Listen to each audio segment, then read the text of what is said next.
ನಾಡಿನ ಸಮಸ್ತ ಜನತೆಗೆ ಮಕರ ಸಂಕ್ರಮಣ ಹಬ್ಬದ ಶುಭಾಶಯಗಳು. ಈ ಹಬ್ಬ ನಮ್ಮ ಸಂಪ್ರದಾಯವನ್ನು ಎತ್ತಿ ತೋರಿಸ್ತಕ್ಕಂಥ ಒಂದು ಪ್ರತೀಕವಾಗಿದೆ.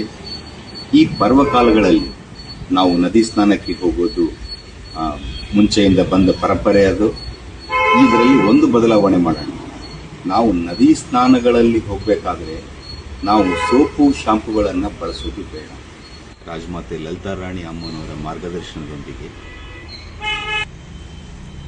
ಈ ಪರಿಸರ ಸ್ನೇಹಿ ಕಡಲೆ ಹಿಟ್ಟನ್ನು ವರದಶ್ರೀ ಫೌಂಡೇಶನ್ಸ್ ಮತ್ತು ರಾಜ ಶ್ರೀ ರಂಗದೇವರಾಯರು ಫೌಂಡೇಶನ್ಸ್ ಮತ್ತು ಲಿವ್ ವಿತ್ ಹ್ಯುಮ್ಯಾನಿಟಿಯ ಸಹಯೋಗದೊಂದಿಗೆ ಸರ್ವ ಸದಸ್ಯರು ನದಿಯ ತೀರದಲ್ಲಿ ಐತಿಹಾಸಿಕ ಹಂಪೆ, ಆನೆಗುಂದೆ, ಋಷಿಮುಖ, ಜಂತಗಲ್ಲು ಈ ಭಾಗದಲ್ಲೆಲ್ಲ ನಮ್ಮ ಪರಿಸರ ಪ್ರೇಮಿ ಗೆಳೆಯರೆಲ್ಲ ಸೇರಿ ಇದನ್ನು ವಿತರಿಸ್ತಾ ಇದ್ದೀವಿ.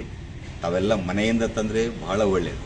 ಮನೆಯಿಂದ ತರೋದು ಆಗಿಲ್ಲ ಅಂತಂದರೆ ಈ ನಮ್ಮ ಫೌಂಡೇಶನ್ ವತಿಯಿಂದ ಈ ಕಡಲೆ ಹಿಟ್ಟು ಪಾಕೆಟನ್ನು ಉಚಿತವಾಗಿ ವಿತರಿಸ್ತಾ ಇದ್ದೀವಿ. ತಾವೆಲ್ಲರೂ ಪರಿಸರ ಸ್ನೇಹಿಯಾಗಿ ನದಿ ಸ್ನಾನಗಳಲ್ಲಿ ಎಂದಿಗೂ ಸೋಪು ಶಾಂಪು ಬೇಡ ಅಂತ ತಮ್ಮಲ್ಲಿ ಕಳಕಳಿಯ ವಿನಂತಿ ಮಾಡ್ಕೊತೀನಿ. ಈಗಾಗಲೇ ಗಂಗಾವತಿಯಲ್ಲಿ ಎಲ್ಲ ಲಿವ್ ವಿತ್ ಹ್ಯುಮ್ಯಾನಿಟಿಯ ಸರ್ವ ಸದಸ್ಯರು ಸೇರಿ ಶಾಲಾ ಕಾಲೇಜುಗಳಲ್ಲಿ ಈ ಪಾಕೆಟ್ಗಳನ್ನು ವಿತರಿಸಿ ಅವರಿಗೆ ಅರಿವು ಮೂಡಿಸ್ತಕ್ಕಂಥ ಕೆಲಸವನ್ನು ಮಾಡಿದ್ದಾರೆ. ಹಾಗಾಗಿ ತಾವೆಲ್ಲರೂ ಈ ಕಡಲೆ ಹಿಟ್ಟನ್ನು ನದಿ ಸ್ನಾನಗಳಲ್ಲಿ ಬಳಸಿ ಪರಿಸರವನ್ನು ಉಳಿಸಿ.